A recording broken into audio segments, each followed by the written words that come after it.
জন্ম মৃত্যু নিবন্ধন আনবে দেশে সুশাসন, এই প্রতিপাদ্যকে সামনে রেখে গোপালগঞ্জের কোটালীপাড়ায় বর্ণাঢ্য র্যালি ও আলোচনা সভা অনুষ্ঠিত হয়েছে। আজ রোববার সকালে কোটালীপাড়া উপজেলা চত্বর থেকে একটি বর্ণাঢ্য র্যালি শুরু হয়ে শহরের প্রধান সড়ক প্রদক্ষিণ করে উপজেলা পরিষদ হল রুমে এসে আলোচনা সভায় মিলিত হয়।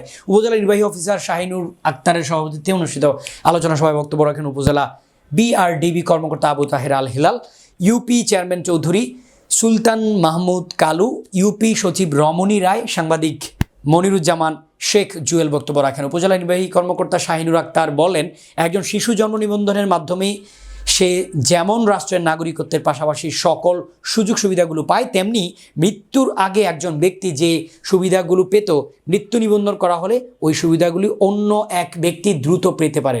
দ্রুত সময়ের মধ্যে সঠিকভাবে জন্ম মৃত্যু নিবন্ধন প্রয়োজন।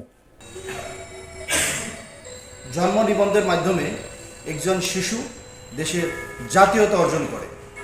সেখানে তার নাম, তার বাবার নাম, তার মা, আর সেই সাথে সরকারিভাবে বা বিভিন্নভাবে যে সুযোগ সুবিধা পাওয়ার থাকে, তাতেও তার একটা যে মানুষের যখন জন্ম নিবন্ধনটা করা হয় এবং সেই সাথে মৃত্যু নিবন্ধন, সুন্দর একটা পরিসংখ্যান কিন্তু তৈরি হয়। আর একটা রাষ্ট্র পরিচালনার জন্য সঠিক তথ্যের দরকার হয়। তাহলে সঠিকভাবে যদি জন্ম নিবন্ধনটা হয় এবং মৃত্যু নিবন্ধন যদি সঠিকভাবে অ্যাপ্রুভ করা হয়, তাহলে আসলে একজন মানুষ মারা যাওয়ার পরে তার যেমন সুযোগ সুবিধা পাওয়ার সুযোগ নেই, তেমনি তার জায়গায় আরেকজন যার আসলে সেই সুযোগ সুবিধাটা পাওয়া দরকার সে প্রতিস্থাপিত হতে পারছে। তবে এই ক্ষেত্রে আমি বলবো যে জন্ম নিবন্ধন এবং মৃত্যু নিবন্ধনের ক্ষেত্রে আমাদের সবার যে বিষয় যেটা বেশি প্রয়োজন সেটা হচ্ছে সচেতনতা।